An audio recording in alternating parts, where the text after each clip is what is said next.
Olá, meus amigos, tudo bem? Estamos aqui mais uma vez apresentando para vocês nosso curso maravilhoso de treinamento e profissionalização para a área de redação, onde eu fiquei aqui direcionado com vocês para a competência 3. Sempre é bom lembrar, competência 3 o que será?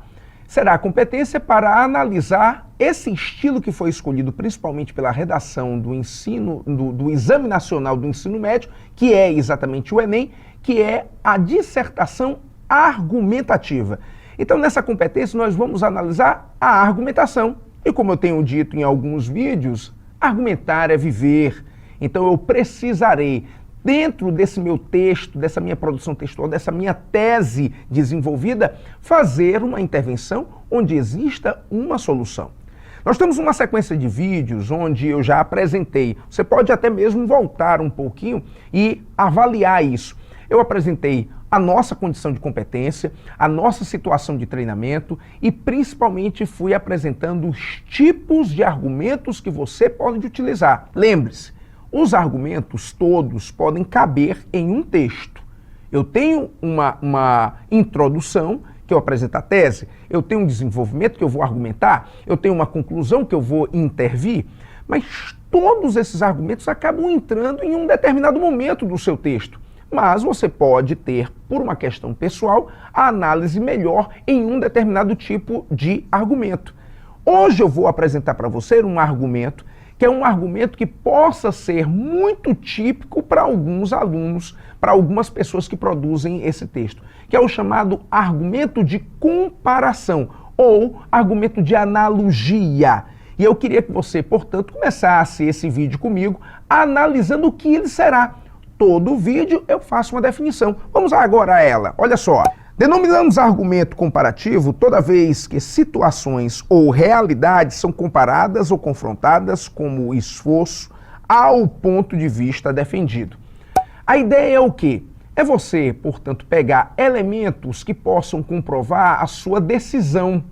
Eu decidi fazer com que exista, portanto, como solução para esse tema, a utilização de uma lei rigorosa. Eu quero agora que traficantes de drogas, a partir do momento que sejam, no caso, detectados, comprovado aquela sua ação, ele tenha um rigor da lei. E aí eu faço uma citação histórica nesse momento, lembrando que algum país chegou a fazer.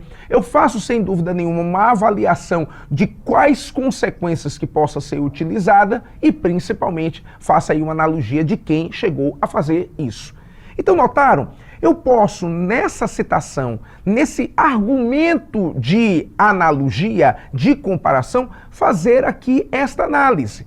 Eu coloquei alguns argumentos para dar robustez a um só. A questão histórica, a questão de exemplificação e agora a questão de analogia. Eu apresentei tudo isso. Quem sabe seria interessante nós avaliarmos com um pequeno exemplo um pouco disso. Olha só, enquanto países como a Inglaterra e o Canadá têm leis que protegem as crianças da exposição ao sexo e à violência na televisão, no Brasil não há nenhum controle efetivo sobre a programação. Não é de surpreender que muitos brasileiros estejam defendendo alguma forma de censura sobre a TV aberta. Olha só o que foi colocado aqui para lembrarmos uma citação de comparação. As leis rígidas, uma determinação que é feita em um determinado país para proteger as crianças de um tipo de informação. Que, segundo esses países, essa informação não pode ser dada para crianças ou para pessoas daquela determinada faixa etária. Então, as pessoas entendendo que isso foi um benefício, possa gerar-se um benefício para a população, poderiam pensar, eu vou colocar isso na minha redação como sendo uma forma de solução para conseguir fazer com que a educação das pessoas, a relação fique realmente bem melhor. Então, nesse caso, sem dúvida nenhuma, pode ser utilizado? Sim. Mas aí vai uma dica primorosa.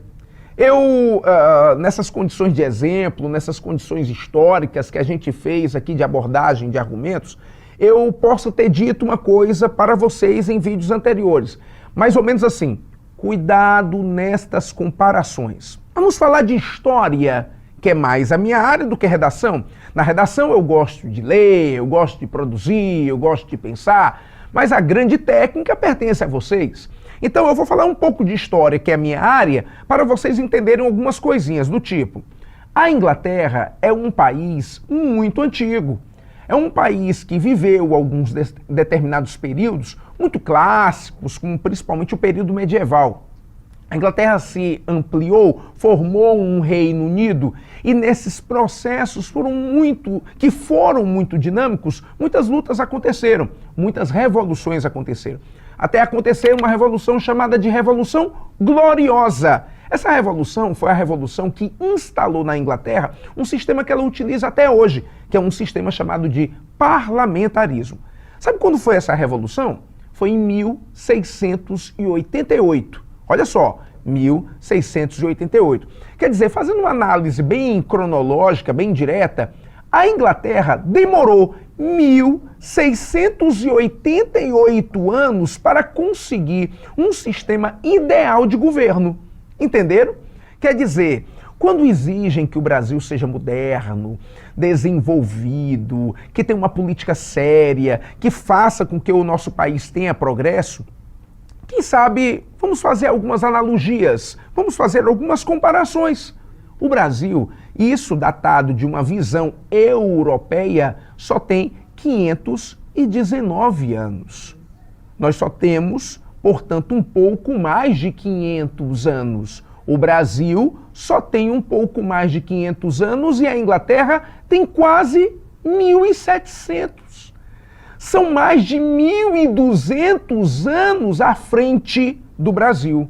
Quer dizer, eles foram lá, evoluíram, bateram cabeça, fizeram ativismos, tiveram muitos confrontos para finalmente chegarem a um governo que eles hoje se sentem um pouco mais satisfeitos, principalmente pelos resultados e transparências.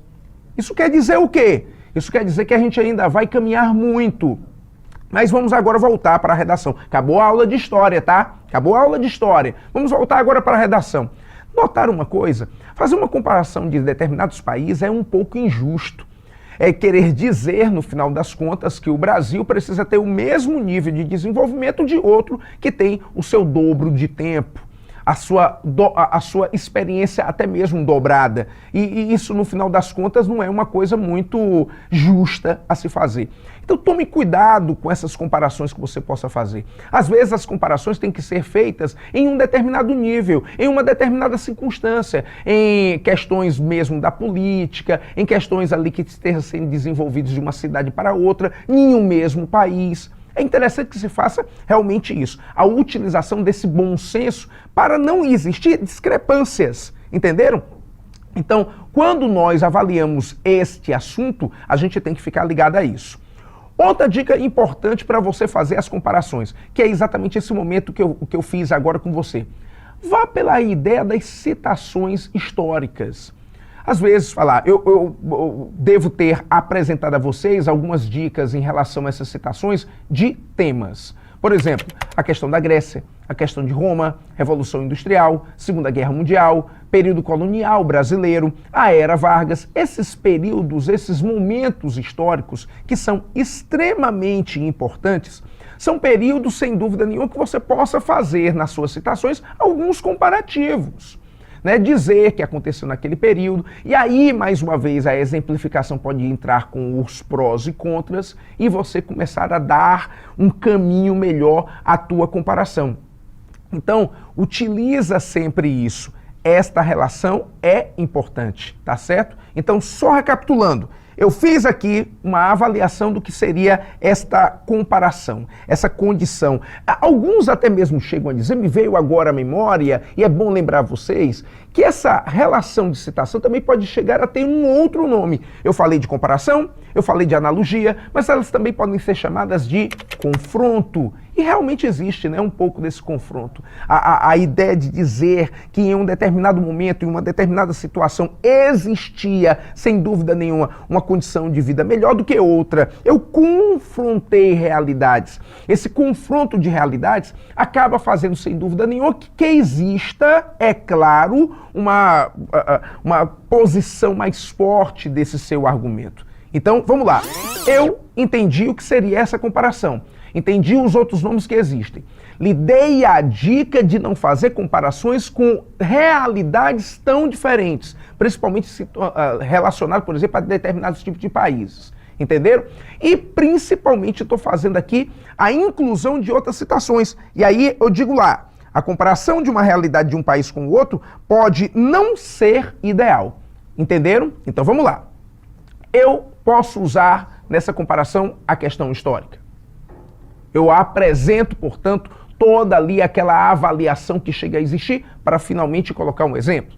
Eu posso usar a questão da exemplificação, que ligará a isso, sem dúvida nenhuma.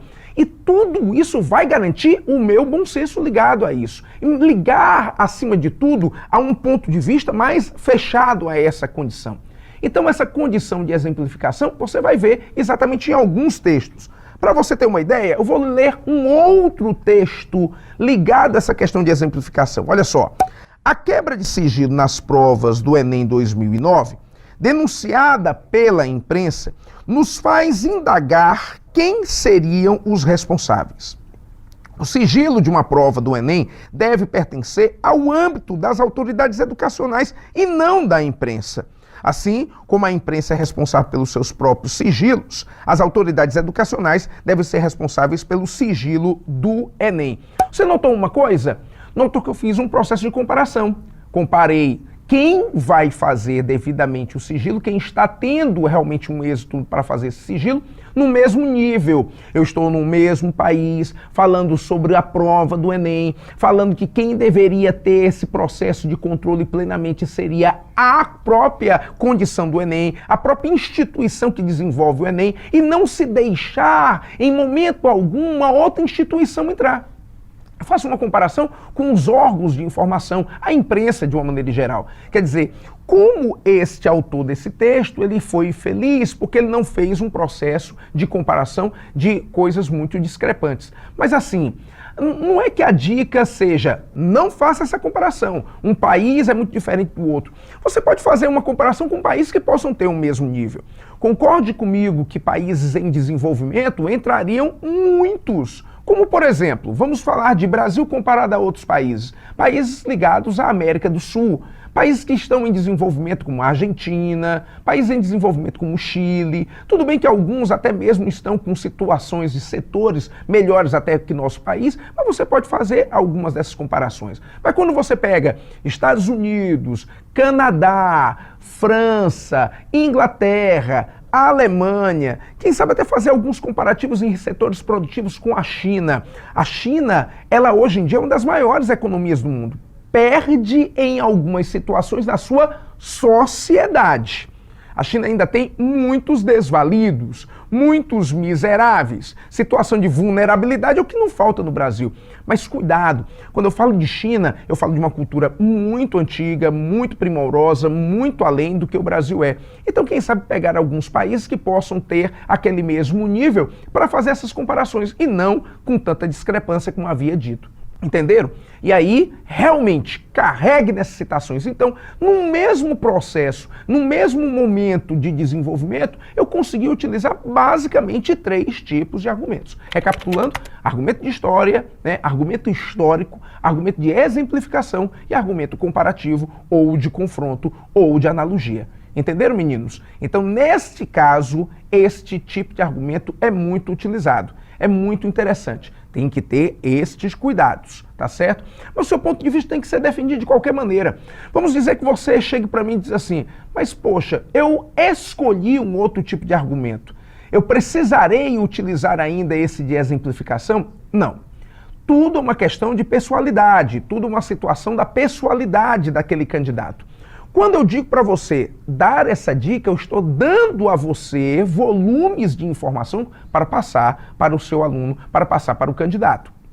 A partir do momento você o deixa à vontade. E sempre lembrando, dar a ele fontes, dar a ele informação, condições para ele examinar e fazer esse processo. Aí eu posso, com isso, ter um outro tipo de argumento dentro desse daí, que é o argumento do tipo do estatístico, com esses dados que ele vai examinar, nas fontes que ele vê. ele vai conseguir colocar exemplos que possam, sem dúvida nenhuma, dar força a ele. E aí a comparação é feita, a analogia é feita. Entenderam? Então, o que eu desejo a você é que você, portanto, nesses treinamentos, apresente tudo isso a ele e consiga, como nós estamos falando aqui de técnicas, consiga diferenciar isso, ao ponto de fazer ele entender que não possa ficar somente com um tipo de argumento. Então, neste daqui, eu utilizei vários, no mesmo desenvolvimento. Peço a você para não fazer as discrepâncias, para realmente conseguir fazer um exemplo bem mais interessante. Faz essa união, faz essa relação, tem esse bom senso e, sem dúvida nenhuma, você terá um texto onde vai ser realmente representado esse ponto de vista de uma maneira muito plena, comprou-se uma briga, vamos dizer até mesmo assim, por uma coisa que se acredita, porque ele provou com esse exemplo, com esse dado, com essa história, que ele tem uma analogia, uma comparação com outro lugar, outra relação de lugar, em que ele possa, portanto, definir isso. E uma última dica, geralmente uma redação, essas redações que nós estamos treinando, estamos avaliando, são redações que estão falando de problemáticas brasileiras. Por isso a dica, ou faça uma comparação com um país equivalente, ou faça comparações com regiões brasileiras, que infelizmente nós somos um país muito grande para ter muitas realidades. Eu digo infelizmente por quê? Porque como as realidades são bem diferentes, de um Nordeste para um Sudeste, para um Sul, para um Norte, para um Centro-Oeste, essas diferenciações que vão existir já vão nos dar condições suficientes para fazer essa comparação aqui mesmo no nosso país. Então, desejo a vocês uma boa estratégia na utilização e fazendo essa relação com esses outros tipos de argumentos, quem sabe num só. Até a próxima!